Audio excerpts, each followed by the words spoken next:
the other committee. Let me say that I have the hint that a number of issues have been raised.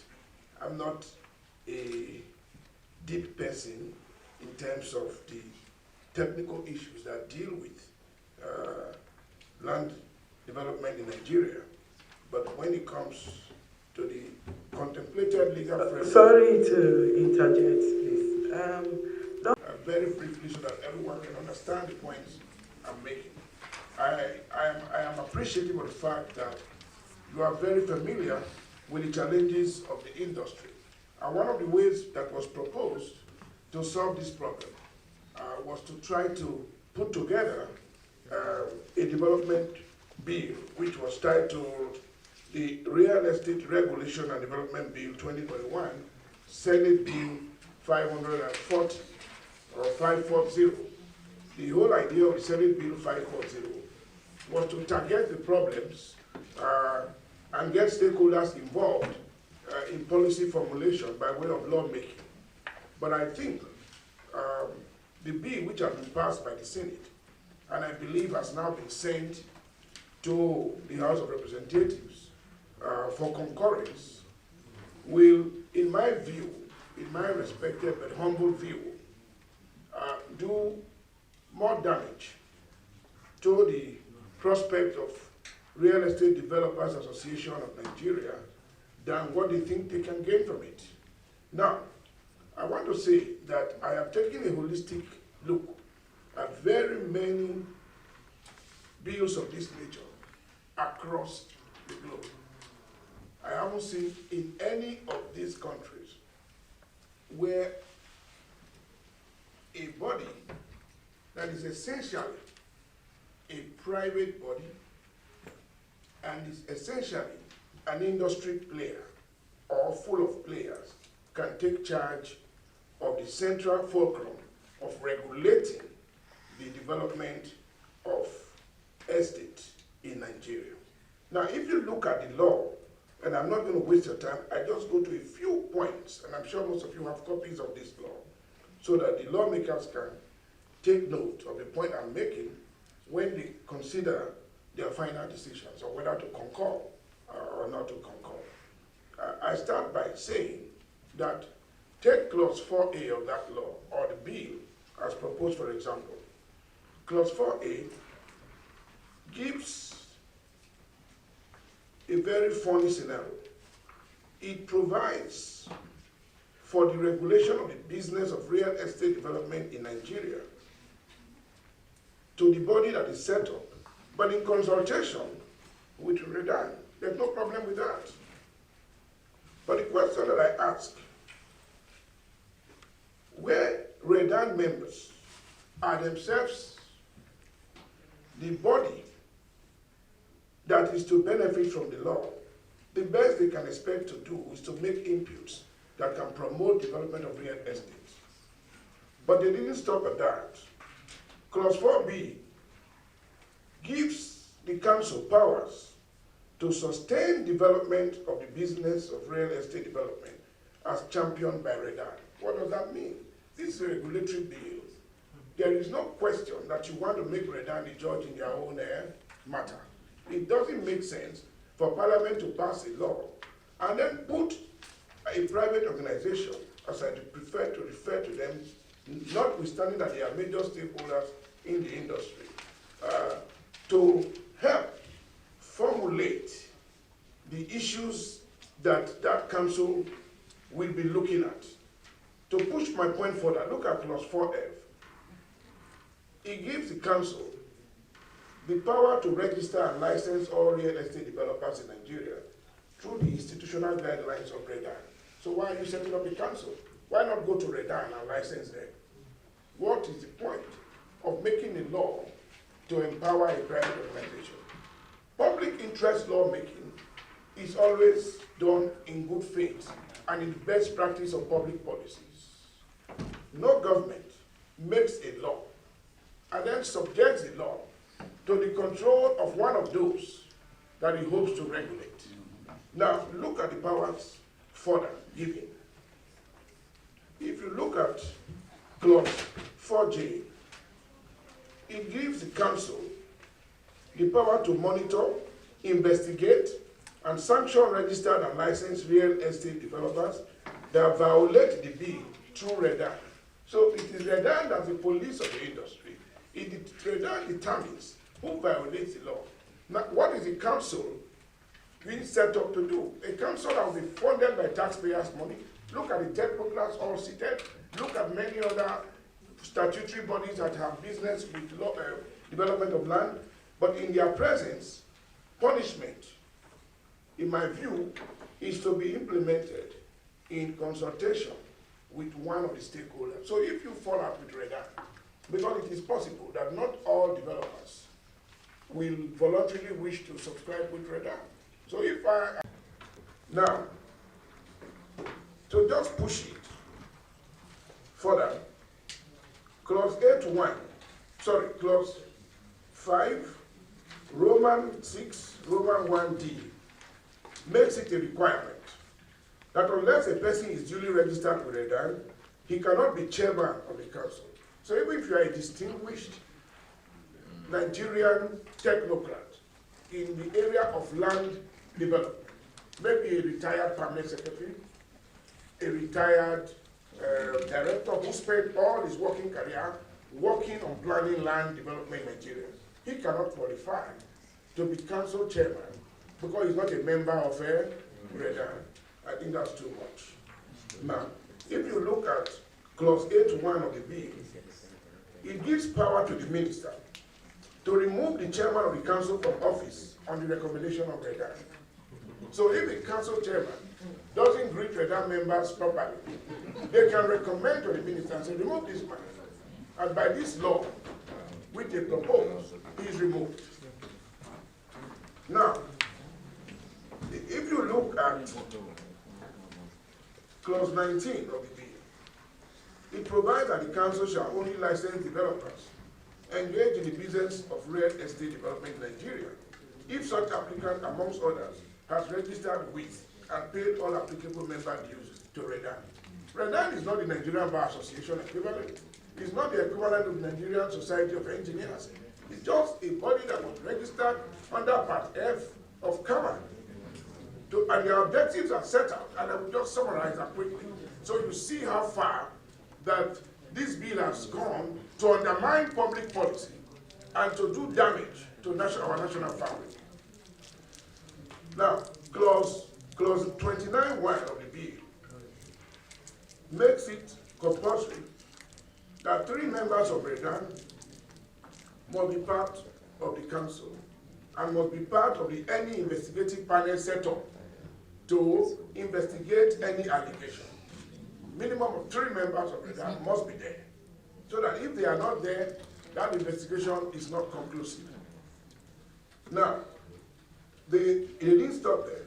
Clause 32 of the bill provides that the council shall collaborate with Redan and relevant professionals in the industry to conduct capacity development training programs for developers. So it is now Redan that must also train his challengers, his competitors, his rivals. If I am running a law practice, then it's other lawyers who have to compulsorily train me on procedure when I have the option of whether to go to Oxford or to go to Harvard or to go to the Nsukka University for additional training. So I think the compulsion by way of law is excessive. Now, the clause 32 of the bill provides that council shall collaborate with Redan and okay, I've dealt with that. Clause 41.8 defines Redan as the Registered Association of Real Estate Developers under Companies and Allied Matters Act, CAMA, as incorporated trustees in 2002. Now the question that I ask, can Redan be vested with the purported statutory powers as passed, and I've mentioned some? My humble view is no. And the reason is simple. Under the Companies and Allied Matters Act, CAMA, every company or incorporated body set up is limited to its objectives. without those objectives, you cannot operate. And if you do operate outside those objectives, you are operating outside the law. The objectives of REDAN are clearly set out in their document before the Corporate Affairs Commission of Nigeria. They have only 4 simple objectives, which they claimed that they wanted to achieve in 2002. One, they wanted to provide central national organization which will articulate the aspirations and the targets of real estate developers. Very good. To promote the development of residential estates in order to increase the stock of housing, which is also not a bad idea. To promote rehabilitation, refurbishment, and national improvement in existing housing units, which is wonderful. And last, to set targets in line with government policies, objectives, with a view of mobilizing the private sector to participate in the targets set out by financial institutions. That's pure business. Now, how then does REDAN metamorphose from these 4 objectives to becoming a regulator and a statutory provider of services and a performer of public duties? What is the government doing? What do we pay them for? Why are they, the bureaucratic establishment, championed to implement executive policies in Nigeria? This is an executive matter. What is the business with REDAN? Is REDAN an associate executive member of the Federal Executive Council in Nigeria? Now, I proceed to say that the question that I ask are germane questions, and I further ask this question. When did the Constitution of REDAN make it compulsory for only registered members of REDAN to be licensed as developers engaged in the business of real estate development in Nigeria? It's not there. We've looked at that Constitution, we've looked at their aims and objectives. Why are they arrogating to themselves, or why is the government arrogating to them powers which they did not give to themselves in their own Constitution? I think it's excessive. Now, we have said that indeed there are several statutory duties vested on REDAN by SB 550, that is Senate Bill 540, which run against objectives for which REDAN was set up. And I say that that is against Section 838, subsection 1A of CAMA, and it's also contrary to existing public policy. And to that extent, it's a dead baby. It is as good as dead. Because even if the president has said that, this will be challenged very easily, and the courts will throw it into the lagoon without wasting time at all. Now, the next question that I ask is that, isn't this an attempt to concentrate the economic means of production in the real estate sector in the hands of a small group of people? I said, Mr. Chairman, from the analysis of the clauses which I put together just now, and the submissions that I have made, it is clear that the whole idea of passing SB 540 was to concentrate the functional regulation of real estate business in Nigeria as a means of production in the hands of a few individuals under the registered acronym of REDAN. The practical effect of the REDAN clauses, as they are now called, is to reduce competition, and reduce competitors to onlookers in the real estate business. Their power to speak in the industry will be subsumed. They will be severely intimidated, and investment will go down. If you cannot speak because your colleagues, your challengers are now the ones to sanction you, to change the regulatory body's head, to appoint a new secretary, it will then bring about loss of momentum and declining effect in terms of productivity. I also ask the question, how can the multitude of stakeholders in the estate development industry, including individuals, corporate bodies, statutory bodies, mortgage companies, financial institutions, be at the mercy of a few persons who merely registered an incorporated trustee years ago to realize those 4 simple objectives that I talked about? And then I ask the question, why should REDAN be encouraged by a proposed Act of National Assembly, passed by the Senate already, for that matter, to violate its own registered objectives under the relevant law in which it was created as a registered trustee? Once you do that, you are subjected to the laws of Nigeria, and of course, we can even move that trusteeship be nullified, because you are going outside your terms. So we believe that that's not the only problem, and that the clauses in the bill are visibly unpatriotic. They promote anti-constitutional policies and should not be allowed in today's Nigeria. It is the duty of Mr. Chairman and his colleagues in this committee to ensure that every law we pass in Nigeria conforms to the provisions of Chapter 2, which deals with the fundamental objectives and directive principles of state policy, as required by Section 13 of our Constitution. Not only do you have the duty, this law is patently discriminatory, it is oppressive, and a monopolization of the status of government regulators. So, in the end, what do we really want the committee to do? Because the committee can do it. I know that when we were in the House, in those days, we rendered powerful reports to our colleagues, and they believed us, and it was effective. I have looked at the caliber of the committee. I know some of the members of this committee. They have been floor generals for a while, and to that extent, I have no doubt in my mind that the House should rely on Order 12, Rule 10(6) of its own rules, and Section 4 of the Nigerian Constitution, and push this bill down and break it into pieces.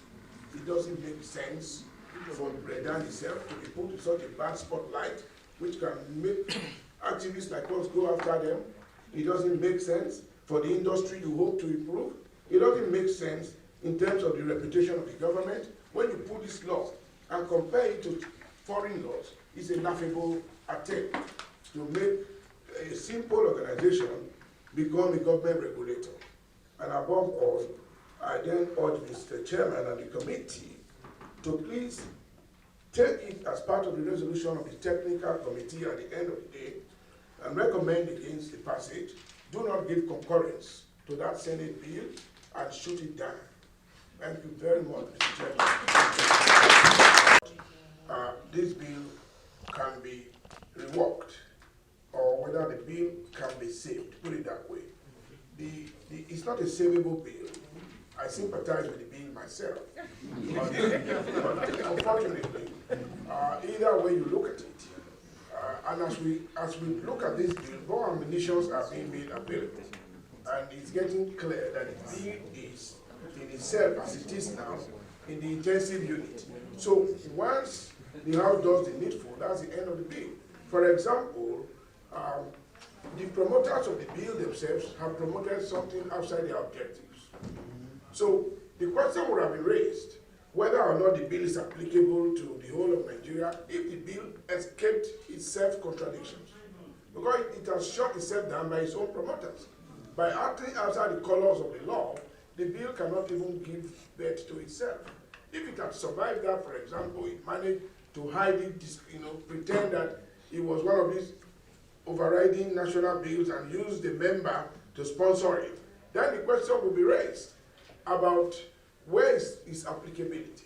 If you say FCT, nobody will say what. As you rightly said, the urban and regional planning law is applicable to the FCT, the tribunal which is meant to work here. I don't know whether they still take cases there at all, but I know that is part of what should be done.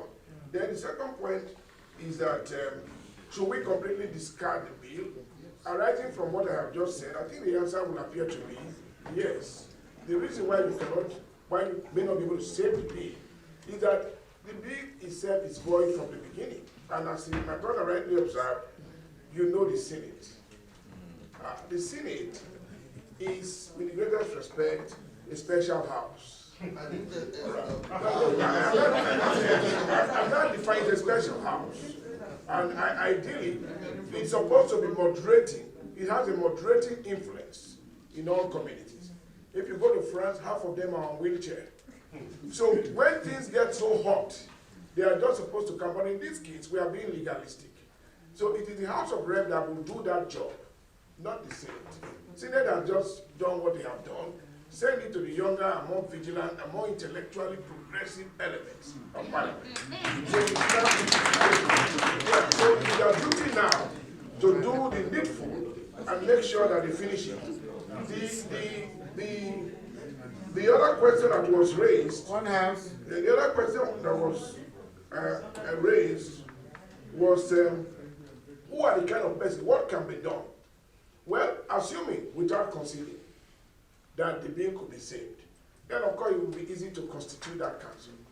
First, the powers will have to go to, if you wanted to apply in FCT, the powers will have to go to the minister to appoint a council. And then he will, in his wisdom, know who to appoint as chairman of the council. Then you have to extend. Which minister, FCT or housing? No, the FCT minister.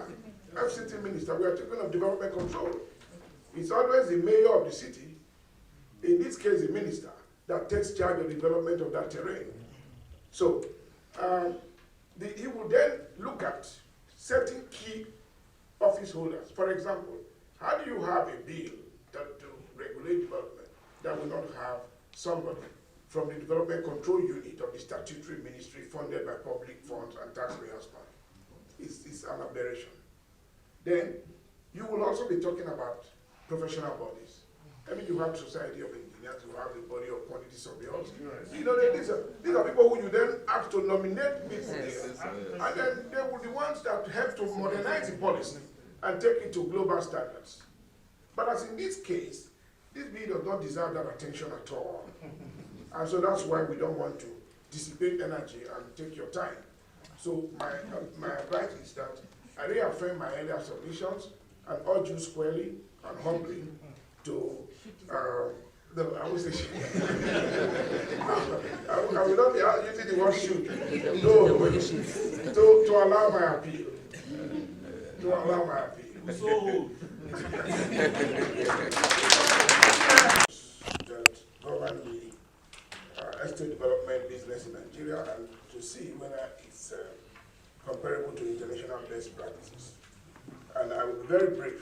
The model law, in my view, as far as FCT is concerned, because this is a committee specifically set up on FCT, is the Establishment Act of the FCT, and I refer to the Federal Capital Territory Act, which, of course, by Section 7, sets it out clearly, and it prohibits any development of property unless the written approval of the authority has been obtained by such person or body.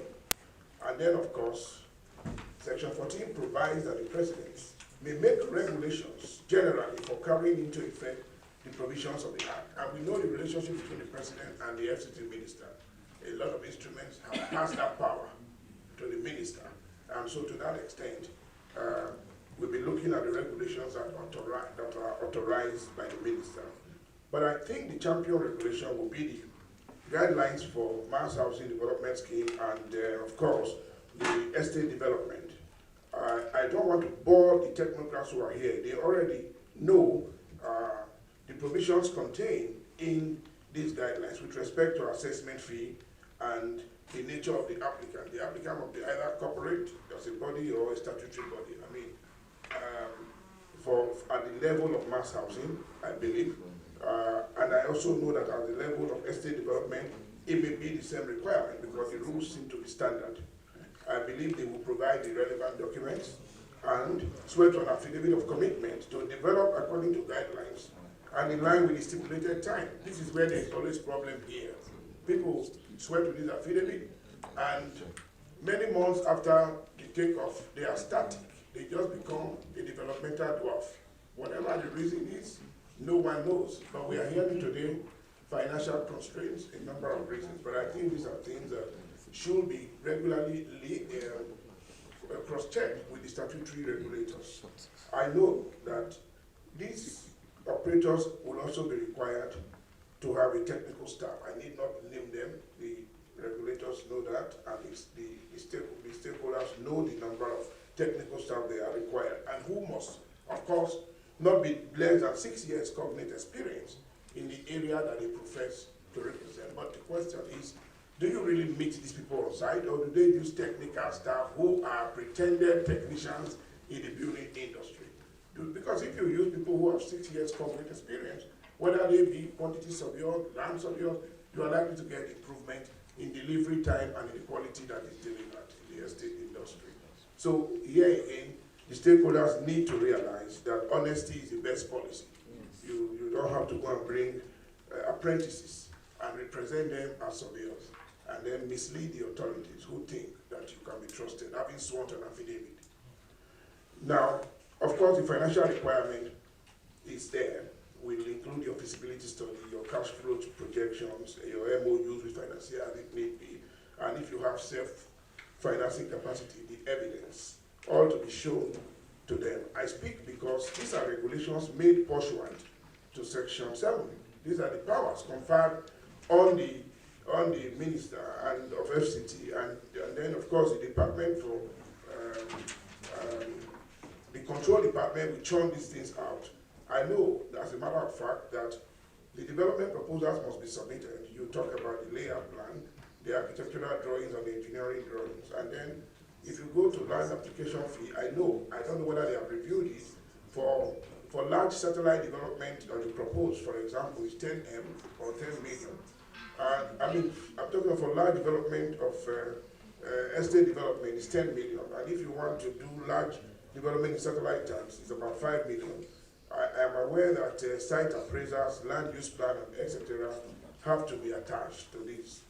I am also aware that architectural requirements and other engineering requirements. So I just go through that and say, we take for granted the other requirements. But I would like to speak about the next law, which is the Nigerian Urban and Regional Planning Act of 1997. And by the decision of the Supreme Court, it's applicable to only the FCT. So it's not an estate law, it's not decorative, it's not moribund, it's still in force, as far as the FCT is concerned. One of the areas, and this may have prompted one of my brothers to describe lawyers as being the problem, is that if you were to go by this law, if you go by section 28, it says approval of the relevant development control department shall be required for any land development, which is considered. But here, there is a leeway for settlement of disputes, and this is what goes to court all the time, that the developers and of course the regulators don't also like. In section 45 and 46, it provides for a tribunal to resolve disputes, and then it is only when these disputes cannot be resolved that the aggrieved parties can then go to the FCT High Court by way of appeal. So the question will be, if we will make more use of this conciliation, arbitrational method of settlement, I am sure that the acrimony and the delay in litigation, which frustrates development of estates while interest is running high and wiping off your potential profit, could be avoided. Because as far as FCT is concerned, I am aware that that tribunal is in place. Whether it is now constituted or reconstituted is a different matter, but my appeal to the technocrats who are here is to ensure that this tribunal is functional, so that our brothers who may have grievances over your stop work notice and so on that you put there can go somewhere where they can spend little or no money to get some justice. Because under this tribunal, they can also make decisions affecting the regulators and direct the regulators to comply and remove that no stop order from the place, no work order or so, because that power is conferred on the tribunal by law. Now, to make it easy for the tribunal, there are urban and regional planning tribunal rules. The rules are available, and under the rules, the tribunal can make a decision under section 59, 60, 70, and 71 of the Act. And that decision, once made, should be complied with within 21 days or so, or if you're not willing to do so, you approach the FCT High Court. And that will be a more organized method of dealing with disputes in this industry. Then, the mother of all the laws in the industry, in my view, is the Land Use Act. Because this is the Estate Act, which is constitutionally protected. So you can't look at it at all unless you first amend the Constitution. It's like having a fetus in the womb of a mother. You just cannot examine that unless you first of all talk to the mother to take her for a scanning exercise. So this law is so protected that I doubt if there has been any attempt to review it at all ever since it passed. By this law, if the minister, for example, doesn't sign your certificate of occupancy, a developer is in trouble because most buyers insist on some of these documents. So it makes the minister in FCT very powerful. And therefore, that power must be handled with care. Now, the then question that arises is, what is the role of the area council chairman? Because they also have in circulation allocation papers and so on. And I have been told in the past that there seems to be a policy in the FCT that only AGs or only the central body should do that. But the question is, the Constitution describes FCT to be like a state. And to that extent, it means that these area councils are also like local governments. So if a council chairman has the power to give customary right of occupancy to over a land, pursuant to the provisions of this act we are talking about, what then will stop an area council chairman from exercising the same power? So I think that's a debate that is frequent in the social media, but I think it's constitutionally solved. It's for technocrats to accept it with great grace and humility that the grand norm of the nation has spoken. Then the other problem is, what is overriding public interest when it comes to revocation? Because these same powerful figures I'm talking about are so powerful that they can look at you and revoke your land and give the reasons later. In the meantime, they will be making efforts to retrieve it because it's no longer your own. You will be in court battling with an injunction to stop them from carrying out their order. If you are unlucky, what happens? Now, I believe that the power to determine what is overriding public interest is a critical element. You cannot, for example, take land from one man and sell to another person for private development purposes. That would be abuse of power. And you should be getting ready to face the Code of Conduct Tribunal when you leave that office. Time does not run against such infractions. If you are protected, if you are not protected, right away, you should be dragged before that Code of Conduct Tribunal. Because that's a breach of your oath of office and your behavior as a public officer, whoever does that. I believe very strongly that the stakeholders themselves have complained very seriously about this law. They think it militates against the acceleration of growth in the development of the industry. But like them, we also cry when our hands are tied. Imagine that even the National Assembly works so well and manages to propose a review, and then they even pass it with two-thirds majority. And then it has to go to a minimum of 24 states to have to confirm it. What do you think of those men there who are democratic monarchs, who enjoy this type of power? Do you think there is a man who will give up power like that? It's so difficult. And that's why the governors don't want to go to that direction at all. So the possibility that that law will be tampered with is so uncertain. And we can only hope that that may happen with the era of philosopher kings. We don't know if there are many enough to take that decision. But for now, we still have to wait a little bit. Why?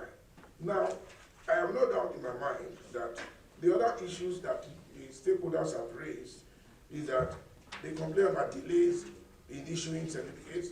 They talk about extortion by government officials, and this is a recurring decimal. So if we can help that situation, release certificates early enough to them, let's try as much as possible. Where I come from, there's a parable that the man who chews food for the baby doesn't tie his throat, but he doesn't take the food in whole. So when you chew the food, you let the baby take his own, and whatever drops enter your throat. I mean, that's usually happening. Okay. So now I am of the view that because this is not within our purview, it's not a law we can really aggressively say we want to address. We just take solace in the fact that as our democracy grows, someday the beautiful ones may be born, they will take a look and say, no, we cannot continue like this. Now, the other instruments that I do know you have include the Abuja Development Control Manual. That manual was made in, the last edition was 2007, and you did a very great job on that, but the only problem I find is that you have implementational difficulties in the manual. But I have to confess that something happened recently, and that was very unexpected from the bureaucracy. I was conducting a case in which somebody converted the use of a private property next to my client's home to a big medical facility, to a hospital. So we challenged the court to say, no, you can't do this. Who gave you authority to do this? Is purely residential, low density area, high class, check the manual, and so on and so forth. And following the affidavit that we filed in court, the FCT or their lawyers, they're more than honest. They pushed in the counter affidavit to say no, they didn't approve it. They don't know how the man got there. And as I looked at my client and my other colleague, did this come from them? Because usually they either stay away or they probably take side with the man, the big man who is oppressing. But on this occasion, they were 360-degree in the opposite. And to that extent, it showed that they were more interested in preserving the dignity of their office and in preserving the rule of law than any personal interest. That's a big commendation.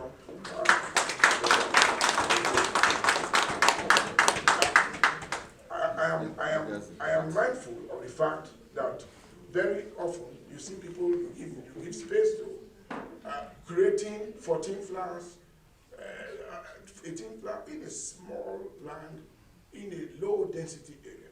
And to that extent, you now put pressure on public infrastructure in the area. The transformer is overloaded, the sewage becomes, and in the days of Corona, who knows how far Corona can shoot, and so on and so on. So if we we must strictly adhere to that. I had once in those days tried to do the same thing with the greatest regret, but I was reported by a retired officer, and I brought the thing down. Once he just wrote to me, I brought it down completely in order to comply with what I didn't know early enough. So not many people have that conscience, but if we don't have the conscience, you drive it down us by doing your job. And you will see that there will be less complaint. I also find out that before you give your permit, a lot of numbers, a lot of issues are supposed to be complied with. Even the greens that are supposed to be there, the tree planting, we are not doing it. So we are losing the war against climate change, and you are a key component of this battle. So please remember to wear your boxing gloves and come back to the ring on this question. I wanted to say that I compared your laws that are in existence with the laws of many countries. I find nothing wrong with your laws. Absolute wonderful peace. You can only incrementally upgrade law, but as we speak today structurally, most of your regulations are in solid order. But when you don't implement, people seem to think that the problem is that their laws are obsolete and archaic. It's not correct. Because when I look at the laws of St. Christopher's and Nevis, a popular island for big people who go to holiday there, I compared their developmental rules to your own. They were in similitude, except two conditions in their own. One, applicant must include, as a matter of compulsion, an environmental impact assessment. It's not circumstantial. You must. I don't know whether they do it here. Yeah, so they have to do that there. And then, of course, they also must maintain the number of trees they must plant. And so where they do it there, and people think they are wonderful. Somehow, it is either we are not able to impose our assumption, or we have a very difficult set of people in this country. And either way, it is the duty of government to whip us online. And we cannot be bigger than the government of Nigeria. Whether you are a big man or you are a small man, you are equal before the law. So if the law implementers themselves can demonstrate a sense of equality, this disparaging of Nigerian laws will no longer have a place in our history. Our laws are solid. They were made by men of Timber and Canada. But each time we fail to implement them, we question the validity of our laws. People doubt the integrity of the officers. It's not so. I do know that one bad apple can spoil the whole bunch. But by the grace of God, let the whole bunch take away that bad apple so that it does not spoil the bunch. And I think this should be our guiding principles for that. So having gone through that, I also looked at the Malaysian law, and I find that it's almost the same. The only difference is that in Malaysia, you can't get a building approval unless the subdivision gives consent. For example, a subdivision is what we call landlord association in this area. In other words, the landlord association must either object or recommend that they need that building in the area. I mean, because people were already there. So if you come to build a school in an area where they already had tourist schools, the landlord association or the subdivision, as it's called there, will raise serious objection, and once it is verified, that school will be disapproved. So it's important to consider existing tenants or existing landlords and existing residents of a neighborhood so that you don't continue to approve offensive structures, you know, which brings about a whole lot of distortion in your master plan. And that's where this regulation is all about. And as I said, once I found out that your laws was getting in synchrony with many other laws, there wasn't a need to go beyond these two examples I've given. I commend those laws. I just recommend energetic, consensus, and more devastating consequences on our offenders. I thank you all very much.